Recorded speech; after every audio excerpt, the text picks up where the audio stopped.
Well, hello, everybody, and welcome back to Kathy, Andy, and I looking at the post-election astrology. We are going to focus back and circle back to Harris, Biden, and Trump's charts this week. But before we do, and we're recording this right before the full moon, right, where we said some information would come to light. So we're going to talk about what's coming to light. But I personally just wanted to give people a bit of a timeline and some degrees of how this story is an unfolding story. Because I think people focus too much on like one full moon or one aspect or, one degree and expect it all to happen on that. But I'm going to go quickly back to July the 15th when Mars and Uranus were conjunct with Algol. And right after that, Trump got hit in the ear. There was a shooting, and then not long after that, Biden stepped down, and the whole election changed. Then there was a full moon on August the 19th that was at 27 degrees. And that was the start of the DNC, and everybody was really forecasting loads of violence at the DNC, and there wasn't. But that was also the first day of the first Jupiter-Saturn square, which is going to repeat twice more. And so, because of all these retrogrades we've got going on, they're all speaking to each other, all degrees are. Then in October, we had Mars and sextile speaking to each other at 26 degrees, and Mars and Neptune speaking to each other at 27 degrees. So that 26, 27 degree mark is huge. And then 2 days before the election, we had the first Mars-Pluto opposition at 29 degrees Cancer Capricorn. And well, that changed the election because we were all shocked because who we thought was going to win did not. Then we have the solstice, which is a turning point in itself. Then we have the second Jupiter-Saturn square on Christmas Eve. And then into January, things start to move between signs. We have Mars and Pluto opposing each other at 1 Aquarius. We have Mars and Neptune speaking to each other again at that 27 degrees. Again, just think of these degrees, right? 27 degrees, 26 degrees. Mars is speaking to Uranus again in January at 23 degrees. I will add the Venus star point when the Sun and Venus meet at 2 Aries, March 22nd. Mars and Uranus speak to each other again for the last time with this one aspect on April the 4th. April the 19th, Mars and Neptune speak to each other again, but by that time, this is moved into cardinal signs, Aries and Leo fixed signs. So we've moved signs, okay. And in April, again, Mars and Pluto will oppose each other for the last time at 3 degrees Leo Aquarius. And the last one is June the 15th, when Jupiter and Saturn finish their ongoing story. And that's at 1 degree Cancer Aries, which is initiating cardinal signs again. Now, I know that's a lot, but really, there are other things I could have added, but I just want to mention some potent numbers for you to look for. So anything around 27 degrees, particularly 26, 27, 28, we'll be looking at that in the players' charts. Incidentally, I will add that the galactic center is at 27 Sagittarius, and that's been aspected over and over again. And that's another harbinger of big change. And 0 Aquarius, 6 Aquarius, around those degrees, and 0 of the cardinal signs, Aries, Cancer, Libra, and Capricorn are all potent degrees too. So just keep those numbers in mind. I think I'll create a graphic for people that I could show in future, but these numbers are important. Andy looks at the numbers a lot, degrees a lot. I think we all do. Kathy and I love looking at the unfolding stories over time. So that's my thing. And now I think Cassie and Andy are going to mention a couple of things that have come up since we last spoke. I'd like to add one thing to what Louise just said, though, and that is the fact that Mars is involved in so many of these Mm-hmm. degrees that Louise mentioned. Mars is the planet of action. It involves the military, it involves men, and it is going back over territory and then moving forward. So we're going to be going back over developments from critically October and very early November. We'll be revisiting, and there's always a redoing, reworking, revising streak in a Mars retrograde. And then from the end of February on, we will be implementing, acting on. So there's a little translating for you, if that helps But people. then, but then Venus also goes retrograde, Right, and right. she'll be revisiting some things too. And Venus and Mars, the women and the man have just opposed each other, by the way, as we speak. So, so Point there's going to be being, or a lot of stories revisited. So, right, yeah, revisited and a lot of redoing, and perhaps yes, some undoing. Um, yes. Very likely some undoing. We've already seen evidence of that in the international news. So I wanted Mm. to bring up uh, there isn't a whole lot that has played out since our last video that tracks the influences that we brought up. But there's one big thing that caught my attention. I know Andy has a little more to say about this. We're coming up to a full moon in Gemini, which will be on Sunday the 15th, and it includes a handoff between Mercury, planet of communication, information, things that go through the air, stationing direct in a direct current with retrograde Mars, which I already mentioned, Mars, action, military.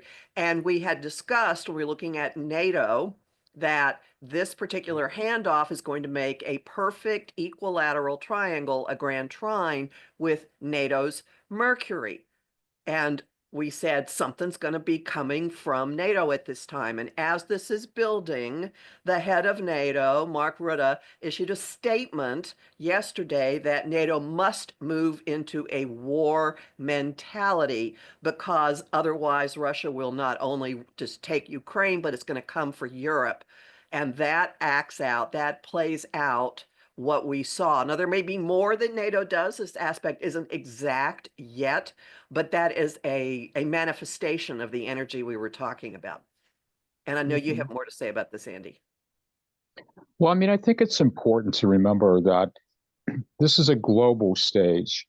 And we talked quite a bit early on about the likely impact that NATO would have and the instability relative to Trump, and that the inability of NATO to really project forward as to what types of assistance they were likely to have. So that creates a little bit of a state of confusion for the EU, and that is being reflected in what we see with Syria, what we see with the UK, and their relationship to the EU. It ties into many of the things that we said, which are probably a little bit off the beaten path, that NATO would, excuse me, NATO would take a position of prominence and the EU would take a position of prominence. And we're still waiting to see how that is going to impact our military alliances and how that's likely to impact what happens internally within the United States. And again, it also ties back into once Mars went retrograde at it's 6 degrees there. We talked about, the three of us talked about that quite a bit. And as soon as that happened last Friday, then we see the disruption, the Al Assad family being expelled out of Syria. There's a lot going on, and I think that what we should expect a certain amount of intensity and speed, and I think that all these degrees triggering off critical points in all the charts of the major players would suggest to me that there's going to be a lot happening. It may not be overt, but things happening, that energy will manifest, and I think a very critical way over the next 30 days, 45 days. So I think Andy did mention to us that Trump asked the Prime Minister in the UK whether he was on the side of America or the EU, which is kind of tells a story in itself. So I think that's, that's the kind of words we have to kind of listen out for about where all this is going, right, as well. So whose chart are we starting on then? Do we want to talk a little bit of give the framework for the Gemini full moon, or we just want to fold that into someone's chart? Look at the Gemini full moon itself, because Mercury's stationing direct just hours afterwards as well in that fire trine, really a fire grand trine with the North Node that Cassie mentioned. So this is the full moon here. 23. And it's in the 23 mutable, which is really important. Change, mutable. Yeah, and go on. It's in a square to Neptune in Pisces, so a T-square. So the moon and the sun, logic and emotion, men and women are equally bearing down on the influence that is the most unhinged from or unmoored from earthly reality. This is what I call the cosmic fog machine. This is forcing things out, forcing realizations, forcing people to see on their own lives if they've had magical thinking. Full moons are moments of culmination. And notice that Uranus at 24 Taurus is it's in an opportunity aspect, a sextile with that Neptune. Uranus throws lightning bolts, and it's affecting the sun and the moon in a way that is not comfortable. So this participation promises the light going on and off, like, whoa, I didn't see that was there, and in ways that are really uncomfortable to face and that force us to adjust. That's the quincunx from Uranus to the sun, force us to adjust ways we've been thinking about things, belief systems, possibly even something having to do with government, international relations. Definitely. Just a few things right there. Anybody else? And well, I would just add to it really that, and we've mentioned it before, that Mercury is stationing direct right afterwards, but Mercury is in Jupiter's home sign, and Jupiter is retrograde in in the home sign of Sagittarius, where Jupiter rules Sagittarius, so he's in Mercury's home sign. So they're in this mutual reception, it's called, and speaking to each other loudly. But this is for anybody that's experienced this latest Mercury retrograde as kind of a bit of a Mercury retrograde on steroids. That's partly why. And that's kind of adding to it because, Mercury rules the sign the moon is in, and Jupiter rules the sign that the sun is in on the full moon. And incidentally, Jupiter is also the traditional ruler of Pisces, which is square. So all of these things are causing this whole ball of confusion, basically, and adjustments, as Cassie said. And I've been talking a long time in my Substack about people's perceptions and beliefs being challenged and having to look at things differently and speak to people differently and create new alliances. So you can see that in the personal and out in the world about the alliances particularly, right? So anyway, yeah. Anybody else want to add anything to that? Well, Pluto's sextile the North Node also speaks to that there are openings here to do things collectively in a different way that is more empowering, more the individual. And Ceres, which you can elaborate on, Louise. Ceres is part of this process, and Ceres and Venus and Pluto were together just last weekend. So there's this new way of doing things, collective vibe, and valuing something differently than what has been valued. And that certainly played in the news in all kinds of shocking ways. Oh, and I would kind of sum it up in a way, the Ceres influence I see her as, well, she is all our needs, both physical, mental, emotional, all of those kind of things. And there's other things too, but she brings grief and loss too. But really, she is bringing a healing force or a healing opportunity. And in Aquarius, I feel like it's saying, are the collective's needs being met? Are the needs of all the people being met? And we're at this major turning point in history. Many astrologers have spoken to this. There's this, everything is kind of extra right now. The North Node is about to go to 0 Aries, which means we're at lunar maximum. So we're having all these extra supermoons and everything's extra heightened with that. And 0 Aries is what's called a world point, which is always a big turning point. Planets are changing signs, which I tried to allude to with the timeline of stories. This is really, a powerful, powerful time. And it's playing out in the charts of the players in this election and others, as we've tried to show as well. So, yeah. Andy? Yeah, I mean, for me, of course, it goes back to the idea of collective emotions and what I've looked at.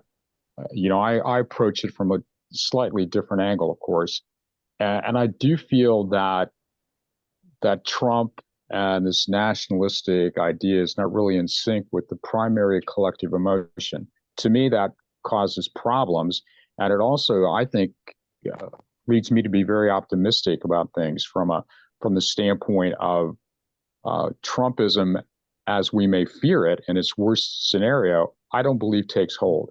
I still think that people are in rebellion against this nationalistic kind of ideology. And I do think that we're going to see this more and more and more. So when we talked initially back in November, just said basically, just hang tight. It may not play out exactly the way you're being conditioned to expect, and that we may see players on the world stage, specifically in the EU with NATO, and specifically in the Middle East, and we're seeing that already, that may have something to say about this. And we don't know yet exactly the magnitude of what that is.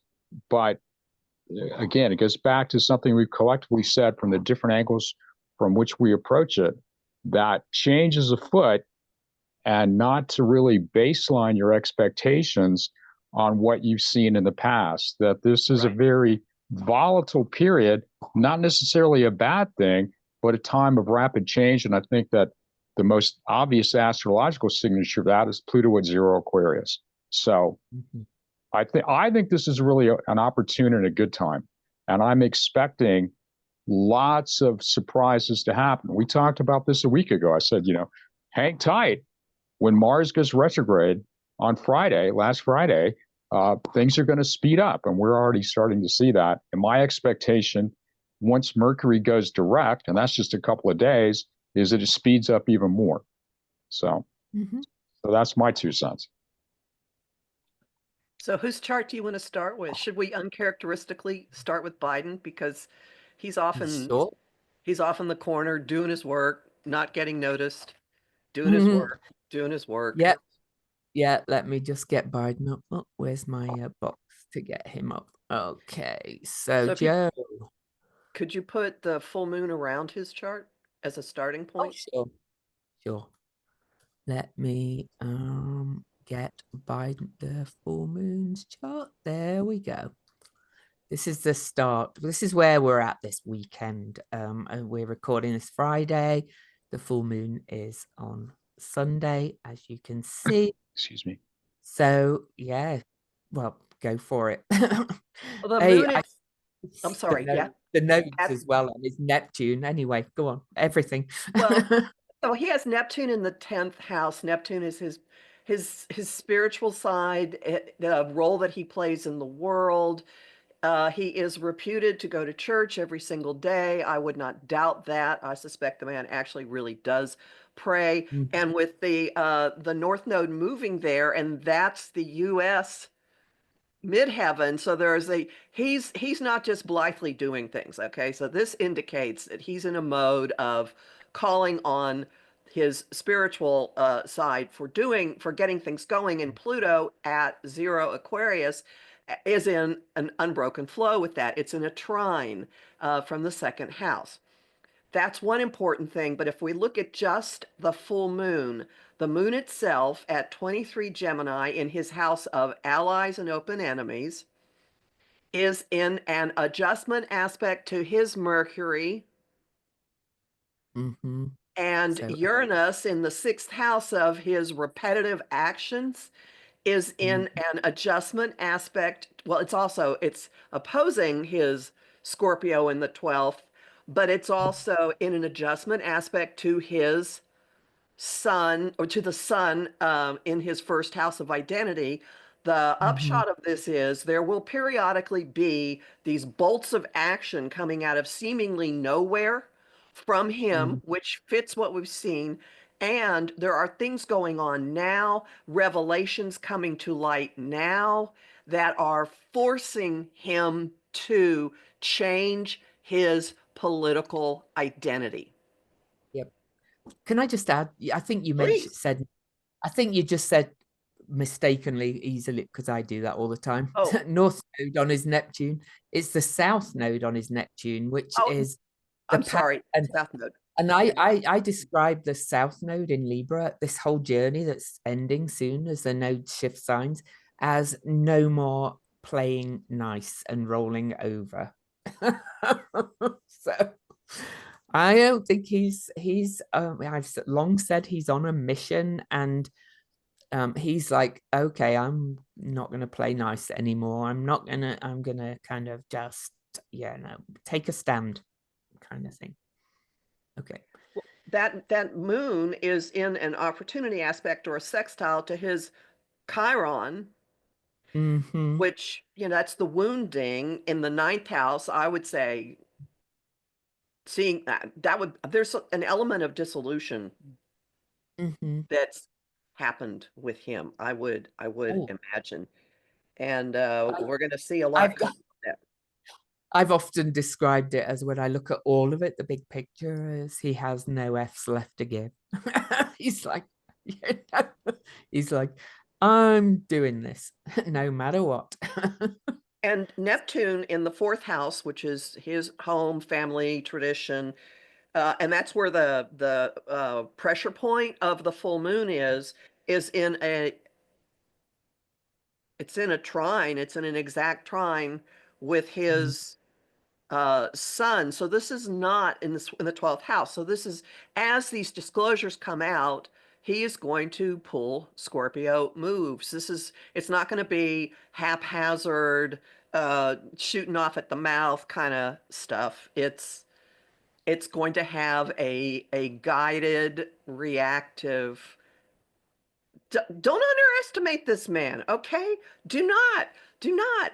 Mars stationed retrograde on his Pluto in the 8th house. He is a survivor.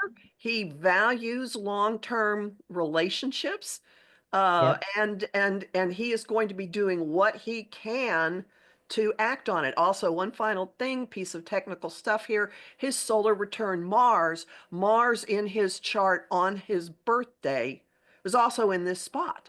So he's very, very active with resource alliances, with investments that this country has made, and what he's going to do to Mars: protect them, fight for them.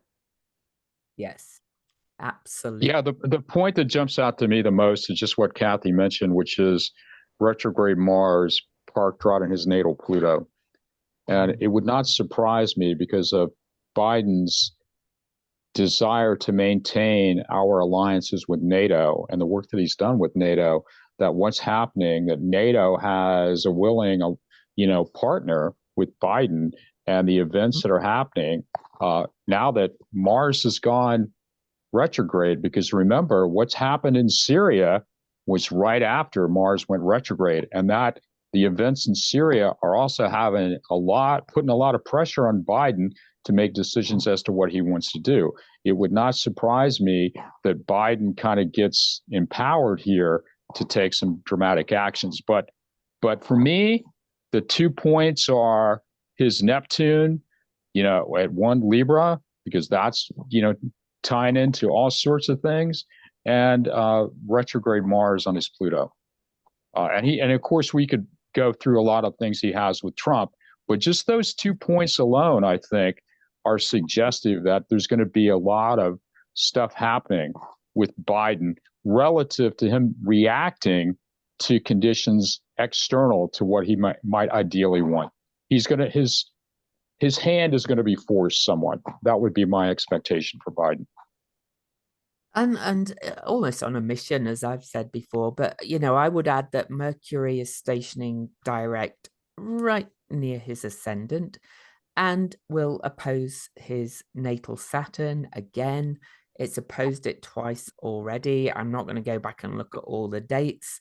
But this Saturn in Gemini alliances in the house of politics and open enemies, but Saturn is the rules really and the structures. He's going to be, really talking to NATO and the allies, and kind of, I believe, doing things that will shore up or build up again those alliances to a greater strength. So that Saturn is also on Uranus in the US chart. yes. And Uranus in the US chart, that Saturn on Uranus he is the adult in the room. He has calmed, well, maybe not divisiveness, but there's something in him that is the no you don't to interests. I want to say shit stirrers. I'm sorry.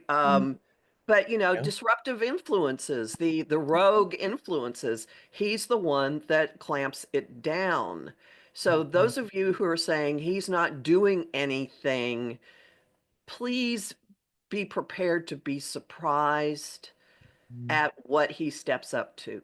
We can't give you specifics, but the influences here are he's being shoved internally by his lord, however else you want to put it, by our allies, to do something that breaks from his mold of what he is supposed to do. And there's a lot more to come, a lot more. Just him pardoning his son, and then just yesterday, all his 1,500 pardons and commutations.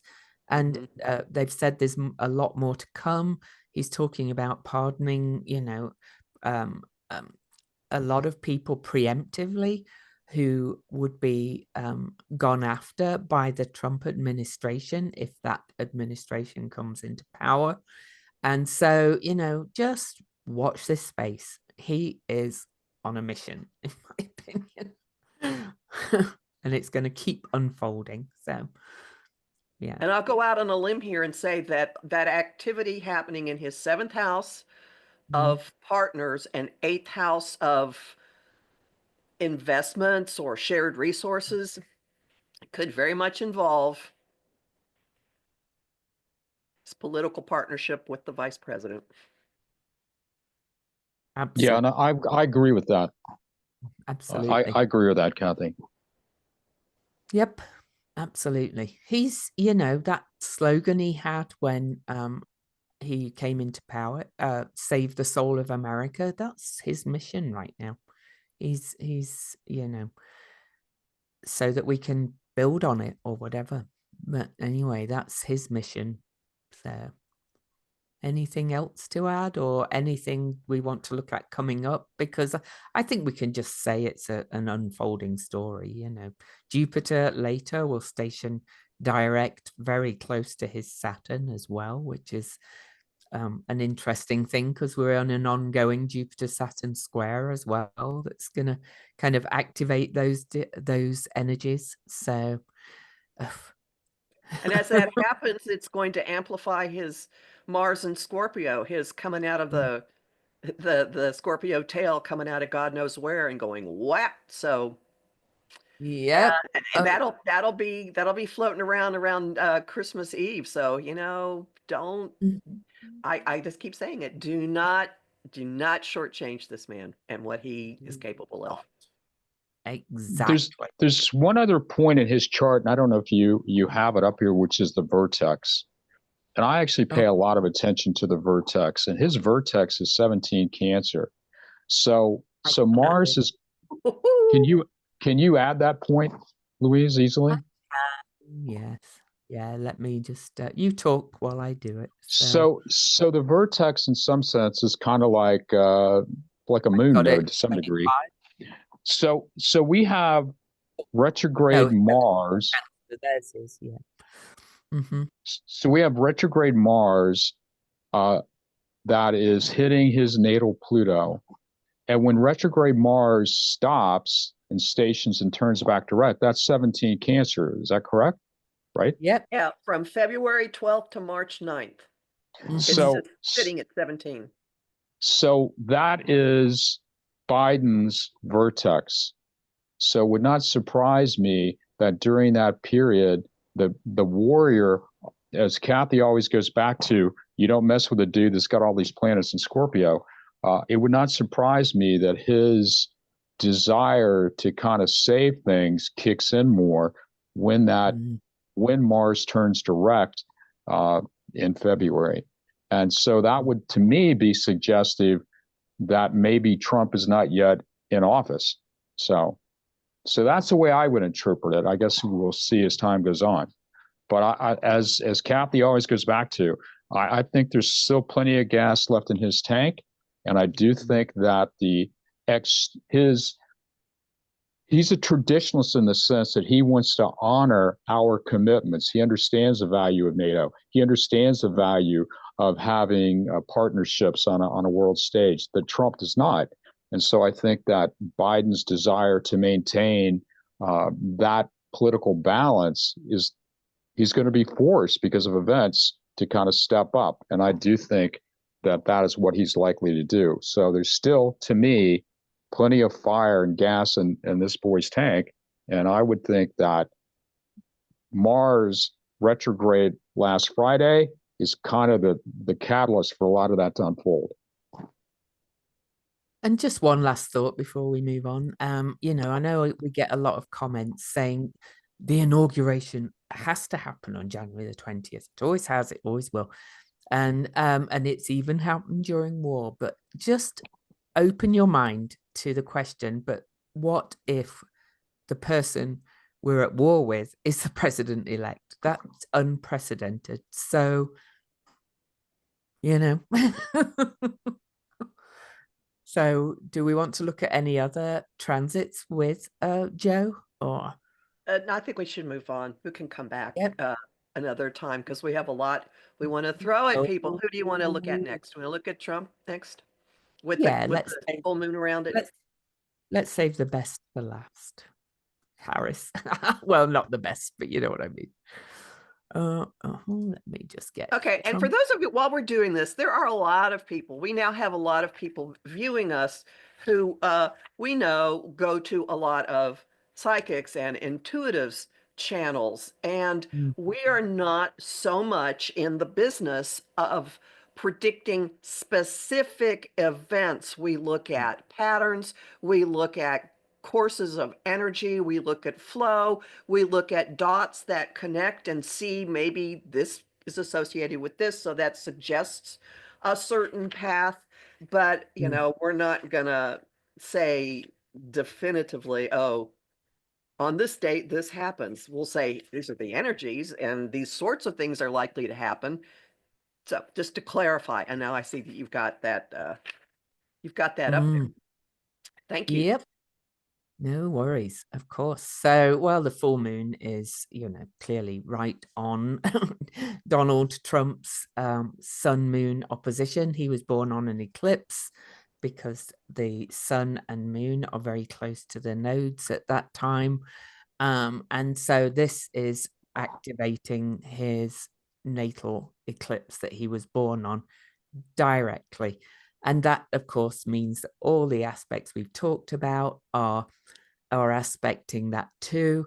But I would just mention before we dive into kind of more specifics that I said to mention to look at numbers around 27 degrees. And I would spread that probably out to 23, 24, right to the end of signs. So it's his ascendant and Mars are just being hit over and over again, including by this full moon. So, and interestingly, Andy asked us to put the vertex in, and I've noticed his vertex is opposing his Venus Saturn conjunction. So I'll let Andy speak to that. So anyway, dive in. Well, we talked about the T-square, the sun and the moon. Now his sun and the moon also are equally pressuring Neptune, planet of illusion, deceit, gaslighting, things that are not true in his house of allies and open enemies. I would expect something pretty significant directly affecting him to be forced out by this.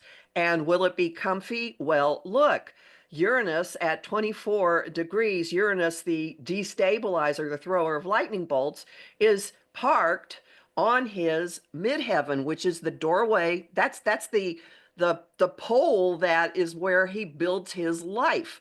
It's the doorway to his career house and public reputation. It also goes down into where he lives and family matters.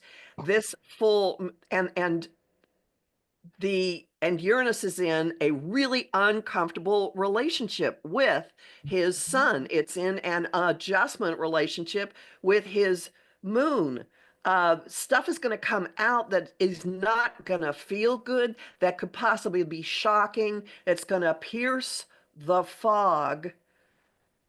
And I know everyone says, oh, he always gets away with it. Well, I don't think this feels very good. I don't think this looks very good. I think that there's a real element of he's in the forest of no return. Mm.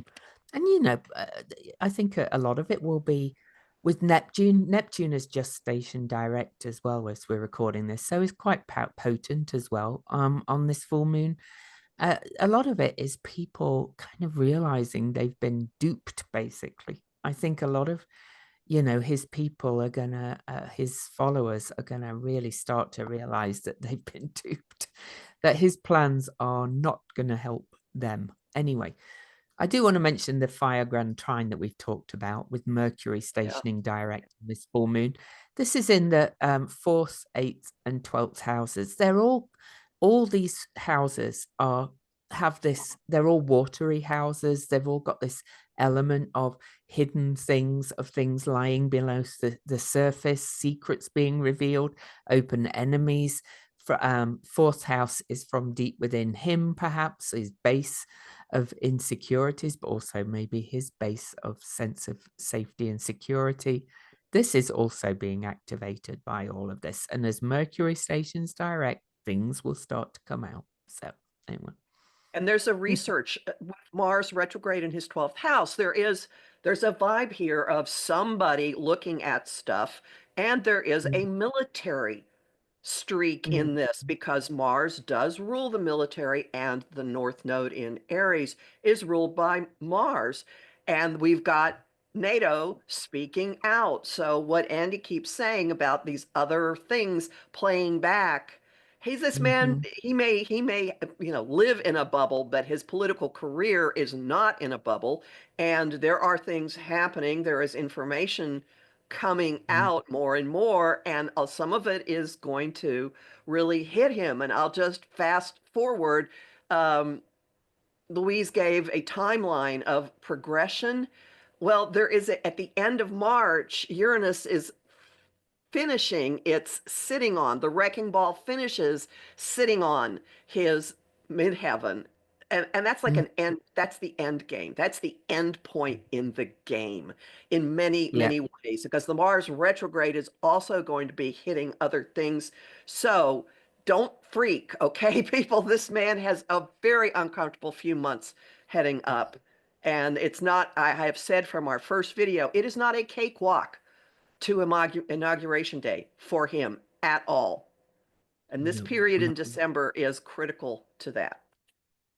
I'm going to shut up now. Andy? Yes. Well, the one thing that jumps out to me is that this full moon is exactly flipped on his natal full moon. And so I always come back to that. When you have something like this where they're inverted, I always think that that kind of shakes things up. And I would expect that this is sort of the skeleton in the closet rolls out into the middle of the living room kind of period for him. You know, to quote myself for all these years, Trump cannot escape what's coming, nor should he. I still think that Trump's long-term future is not so bright. And in spite of what may have happened over the last month or so, I still think that the factors that are in opposition to Trump are greater than the factors that are in support of Trump. But I would think that, again, a very simplistic way of looking at astrology, that having his exact full moon tied in to the moon nodes, having a new full moon that is the exact opposite of that is a kind of a, you know, a revelatory thing that's probably not in his favor.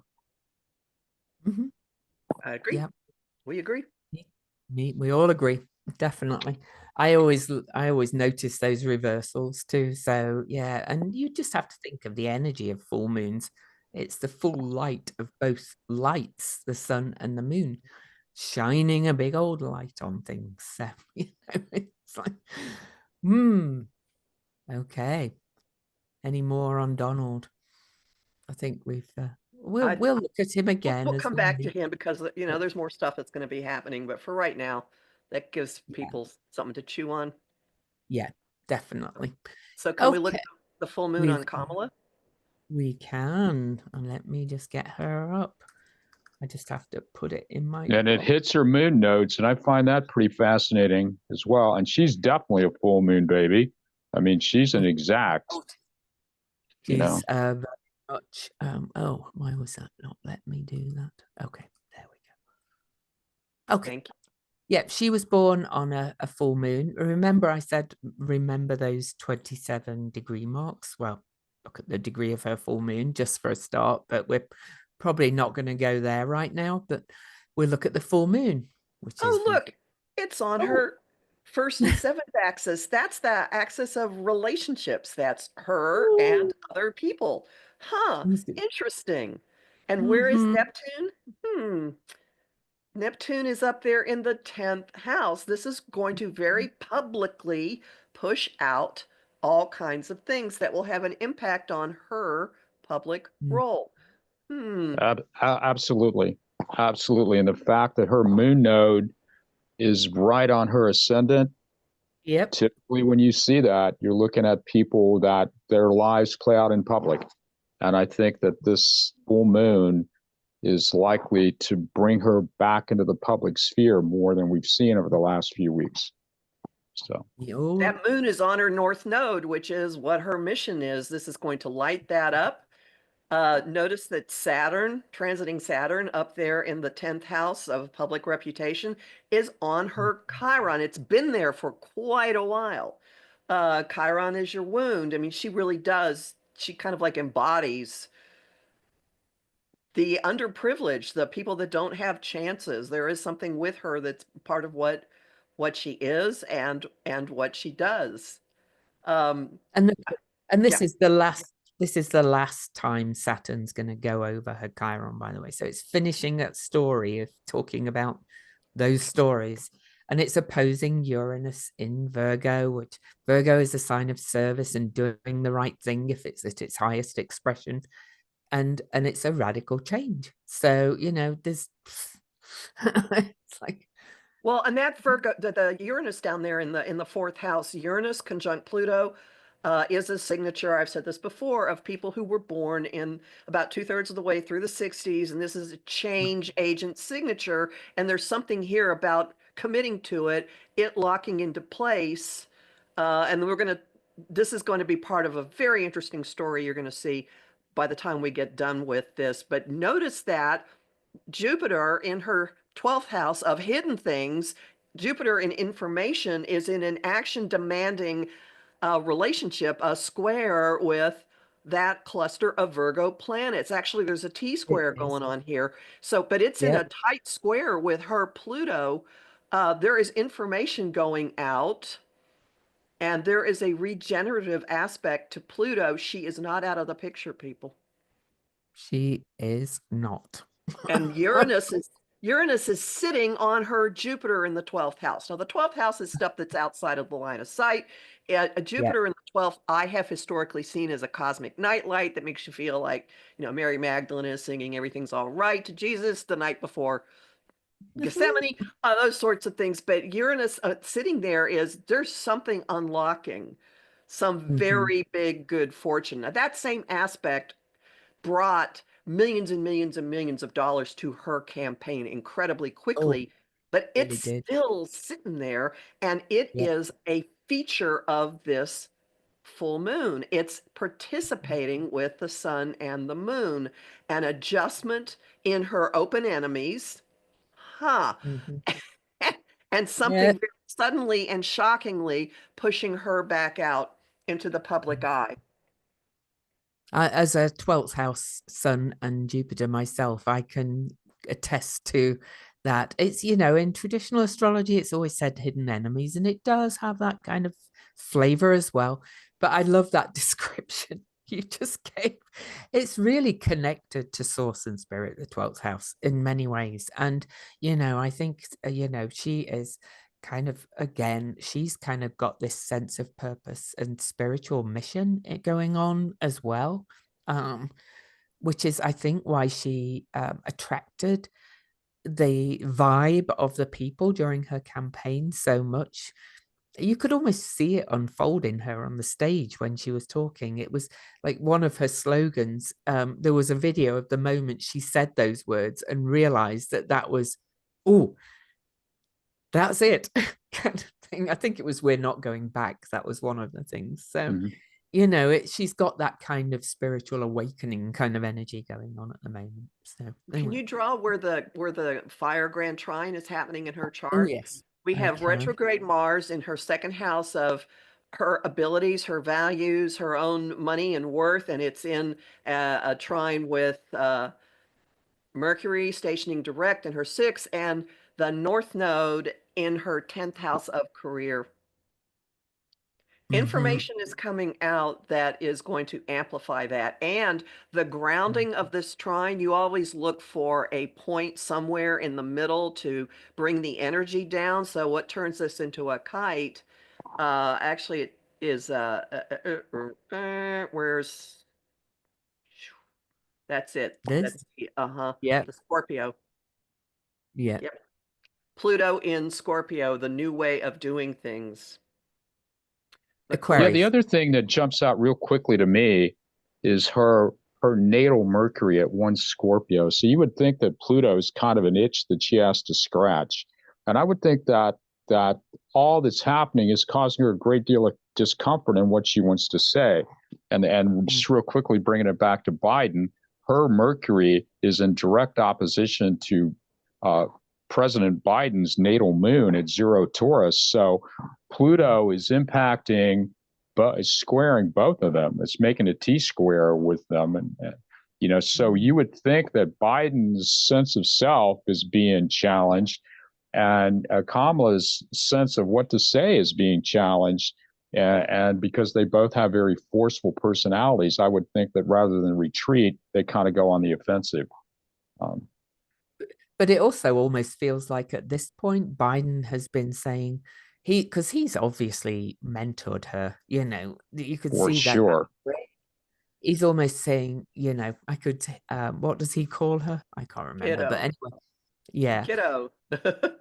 I could almost hear him saying, just patience. Don't say anything yet. Don't reveal what's going on. Just hold off. Because, she's Gemini. She's like out. Gemini rising, Gemini North Node. She wants to talk. But Well, Mercury in Scorpio, she does understand. yes, she understands Keeping it. the lid Yeah. on it. Yeah.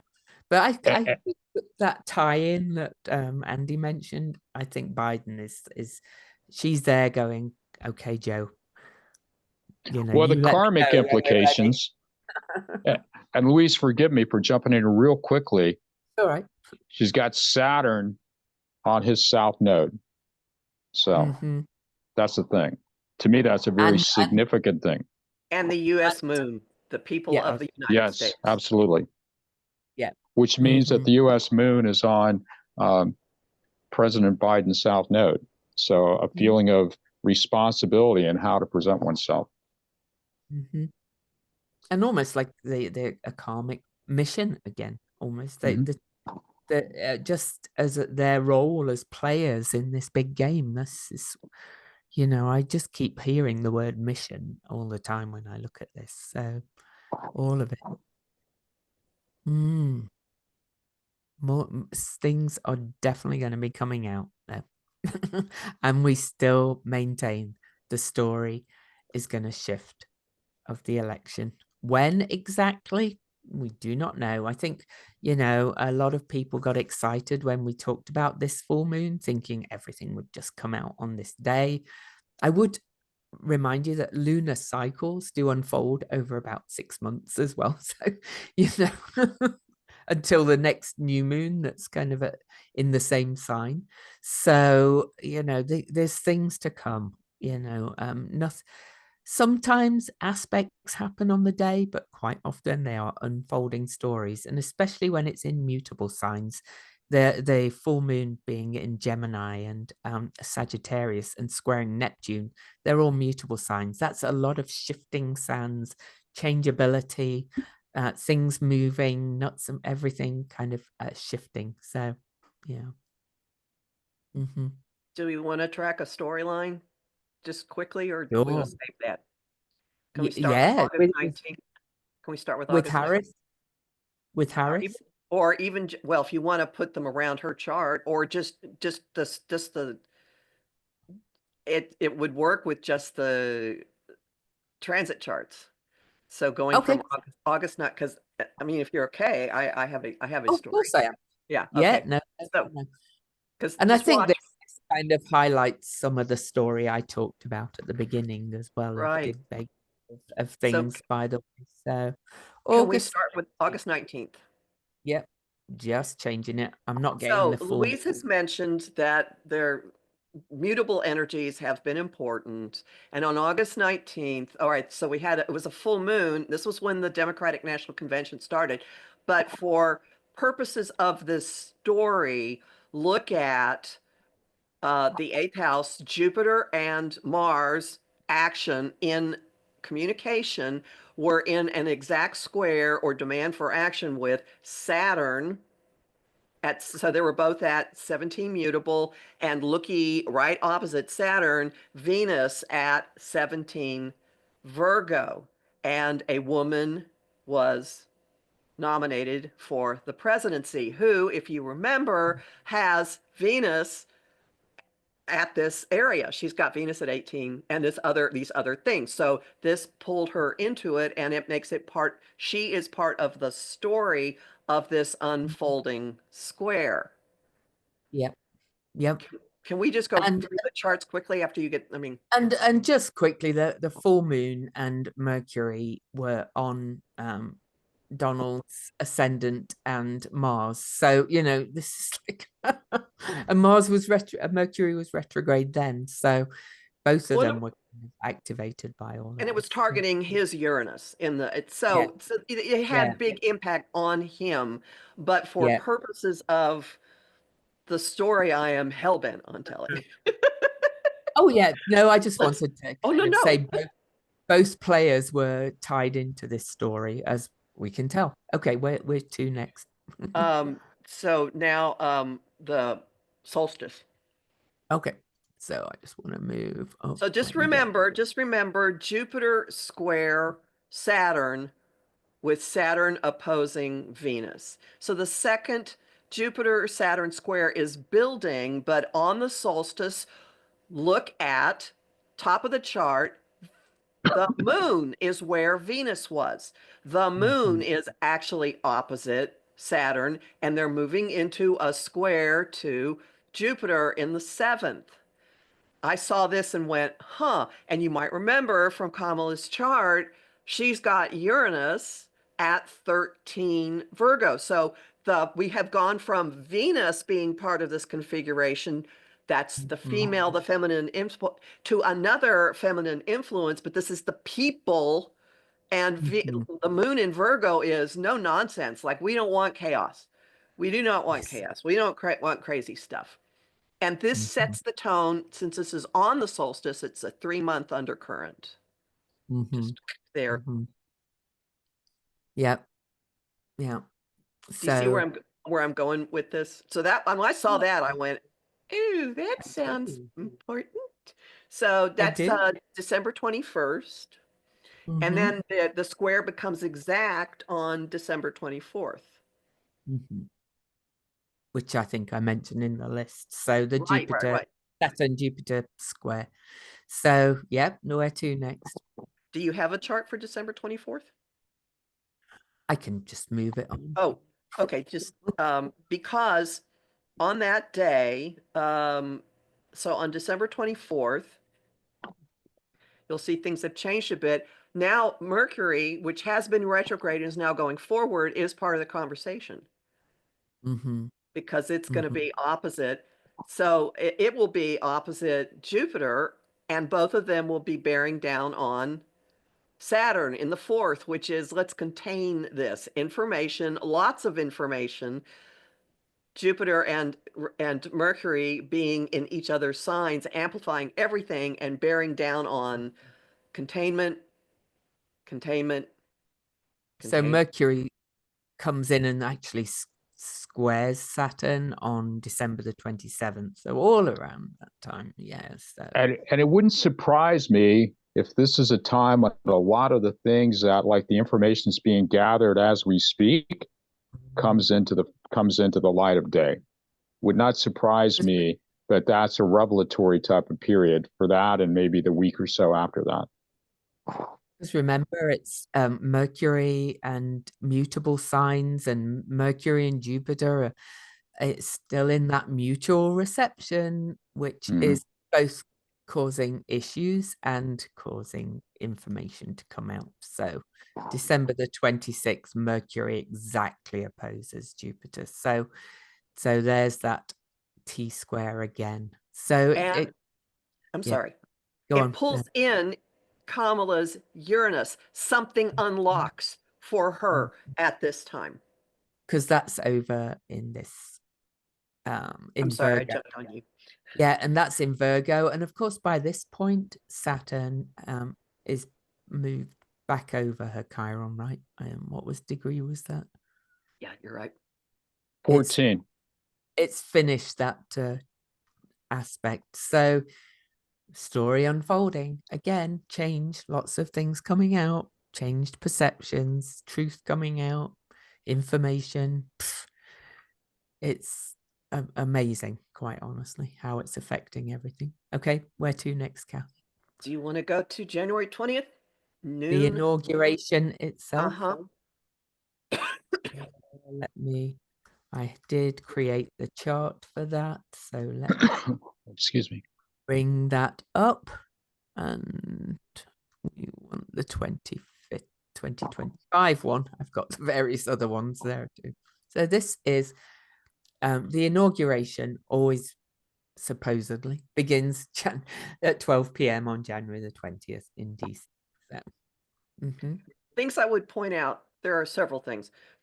First off, in terms of our story, notice that Saturn and Venus are together. They're not opposing each other. They're together. They are unified. They're unified in the house of, I don't know, dreams and wishes. Also, notice that the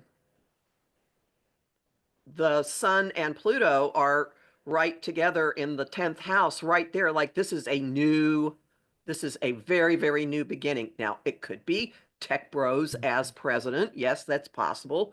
Technology oligarchs, but I'm thinking not, because the moon at 18 Libra is on the US Saturn.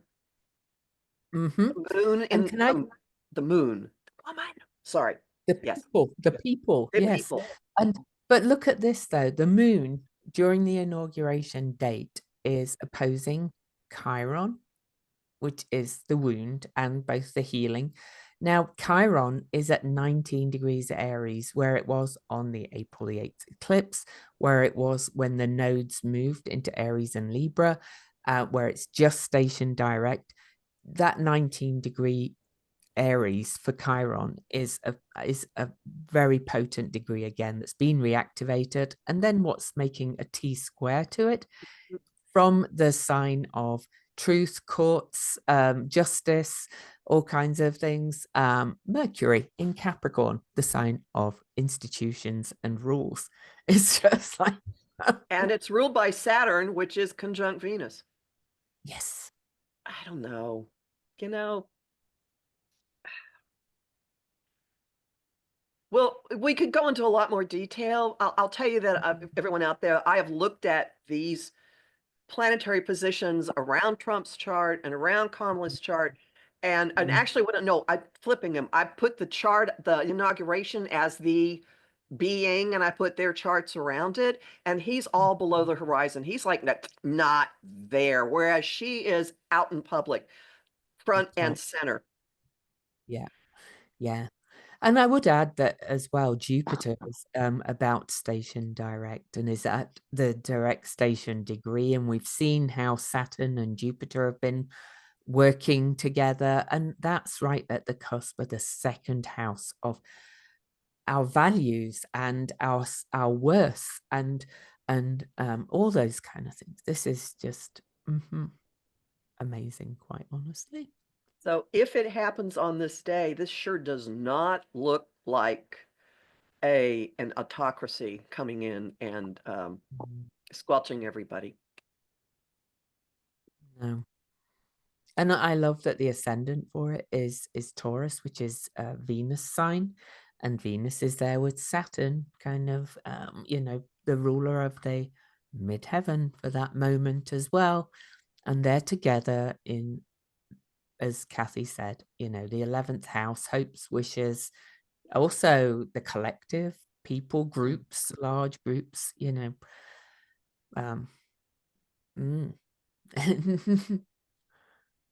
amazing stuff. Yeah. So Andy, you got anything to add to this little lily pond jumping we've been doing? This is kind of a little out in left field, but I just noticed that this full moon is going to be activating the natal moon of NATO at 24 Gemini, and how that ties in. This weekend's full moon. This weekend's, yes. Yeah. I'm sorry, and how that ties into Kamala's chart. I mean, again, I'm sort of off the beaten path, but I still maintain that our alliances with NATO are going to be upheld. Ooh. And to me, that's in contravention of Trump being president. So we'll see. Yeah.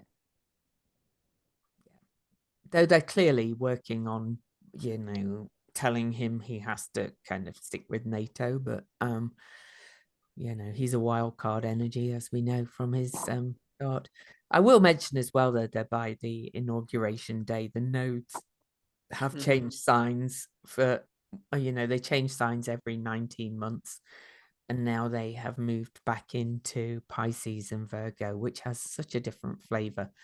I always think of this as being more spiritually service oriented, doing the right thing for the collective Pisces. It's a whole different vibe by the inauguration because of the node shifting signs in many ways for the next 19 months. In full disclosure, I want to add that there is an astrologer who points to the Sun conjunct Pluto being at the midpoint of Trump and Vance's Pluto's points in their chart. Anyway, but a midpoint of something between them. And that this is an indicator to him that this means that the Trump and Vance ticket is inaugurated. And I think we have just given many, many reasons I don't why see that that does logic at not fit. all. That does not fit. I mean, forgive me for jumping in, but I don't follow the astrology of that. To me, that seems kind of far out in left field. So we're not going to name that astrology, but you know, midpoints are interesting, and Pluto does represent plutocrats to a degree, but my experience with Pluto is that Pluto reveals the shadow and takes away what you thought was your power and reveals what is truly your power. So I have a different, I do see Pluto as a big transformation agent. And right before Thanksgiving, Kamala and Tim had a brief Zoom call with their supporters, which I watched. Oh, and she said, don't let anyone take your power, which I thought was the closest thing to a tell of anything that has come from her. But this is taking power back. I think so. Yeah, for the people, which is Aquarius is you know, very much about community and the people, whereas Leo is kind of the autocrat. There's many other things. But Leo is the king, the ruler. So you know, the one who wants to shine on their own. So, and Mars retrograde in that. So anyway. Lots we could say. Yes. Notice that there's a wide air grand trine. Very wide. Jupiter in the second to the moon in Libra to Ceres in the 10th. Oh, yes. It's wide, but it's there. It is. And you know, yeah, it is. And that's again, the needs. Are our needs being met? Maybe they are for the future, which is Aquarius is also a very futuristic sign. There's you know, I think a lot of readings at the moment are because of what appears to be happening on the surface. And I don't want to diss any astrologers at all, because we all see things differently. And, you know, we could be wrong, but I don't think we are, because we keep seeing the same thing.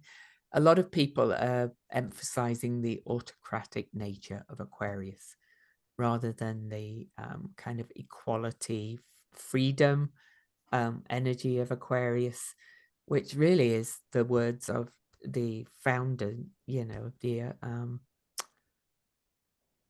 of the founding fathers, you know, or the French Revolution, freedom, liberty, however you want to word it, equality, all of that kind of stuff. And I've long said as well that before all this happened with the election, that the time we're moving into is likely to bring like constitutional amendments or a rewording of the Constitution to make it actually for all the people, because it's not actually always been interpreted that way. So I still feel that too. So to further your saying that Pluto in Aquarius does not have to mean the very wealthy lording it over everybody. Look at what has gone on just in the last week and a half across the planet. Martial law getting overruled in South Korea. Syria toppling its dictator. Romania throwing its election out. It's no. The trend is global. Why would we be different? I think it's more about Pluto revealing that that's what they're trying to power grab, you know, and then the people going, no, we're not doing that. So yes, I agree with you. Yeah, when Pluto was getting ready to go into Capricorn way back when, I said this is going to be kind of the stick in the mud, you know, kind of period.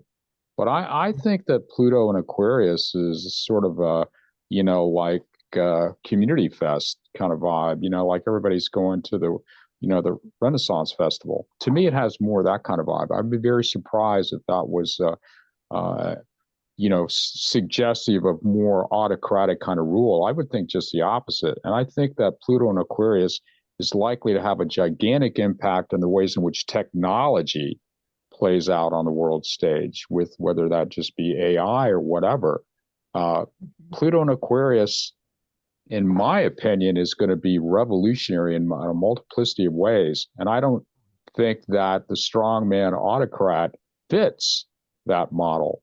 And I would expect that this is more, Bastille Day than it is, Kristallnacht. So to translate that, I think it's more likely to be revolutionary than suppression to me. So we'll see. And clearly the US is, not miraculously just going to be out of these muddy waters. No. No. But the Pluto will reach the south node of the USA in February 2027, and that's going to be really interesting to kind of, living. I kind of feel that that's living up to the promise of what the founding fathers meant, rather than what has been interpreted. There's more, obviously far more to it, but I agree, and the fact you feel that intuitively, Andrew, I've been saying that for a long time. Kathy sees it too. That's why we're doing this together, because, it's like just one of us on our own could say all these things and you go, you're wrong, because this hasn't happened yet. But we're all continually seeing the same trajectory, to be honest. So, yeah. Any last words, guys? That's probably enough for this week. You can see this. This is liquid luck. Oh. And I'm shaking it for everyone. Liquid luck. It's my There we go. I like that. And Kathy has a very festive shirt on again. That's actually quite Aquarian, shall we say? So Santa's on a UFO. I live in New Jersey. With a cat. Yeah. So there's all those drones flying over, or mysterious drones flying over military bases, and nobody knows what they are. And of course, everybody thinks they're UFOs, but of course they're unidentified, but they all think they're aliens. But are they? I don't know. We'll see. I'm wearing my still optimistic. And happy birthday, my queen. It's Louise's birthday this weekend. Everyone be nice to her. Send her wishes. I'm still optimistic. I still feel that the collective power of people is greater than this ideology. I still maintain that there are more rational, sane, polite, decent people in the United States than there are those who are so hell-bent on owning the libs that they destroy the whole place just to have that. And I think that even Trump making the revelation the other day that, well, it's possible that what I said about lowering prices may not happen, or it's possible that things I said I was going to do, I can't really do. He hasn't even, this is only 4 or 5 weeks after the election, and he's already saying that he has no real plan in place. It's just a concept. And the privatization, and this is from a man who personally wrote the disaster recovery plan for Enron and was the head of customer satisfaction for Enron, and I've seen privatization live in 3D. This is about going in and basically pilfering and stealing the resources of the United States. So do you want that to happen or not? And I think that the collective will, in fact, slow that down. I don't think that everybody just goes in with a Brinks truck and walks off with stuff. I still think that we maintain the status quo a little bit longer. I mean, that's optimistic, but that's how I feel it will play out. So we'll see. I thought I'd pull a quick card just to change. But look at this. This is the infinity symbol, and it's Jupiter in Capricorn, kind of, and it's everything coming back into balance and harmony. Yin Yang's in the middle there. But the change, I think the change is heading towards this. So. And the snake is chasing its tail, right? That's Ouroboros. Next year is the year of the snake, people. Oh, so it is. So we shed our skin and we become something new and better.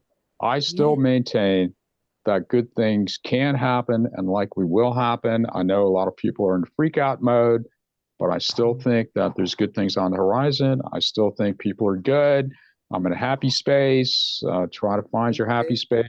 And don't watch all the media that's just going, oh my God, look what he's doing now, and this is going to be awful. And definitely don't watch Trump, because that'll just depress you and make you annoyed. Yeah. So peace out, everybody. We're back on Monday. happy weekend, everyone. Thank you.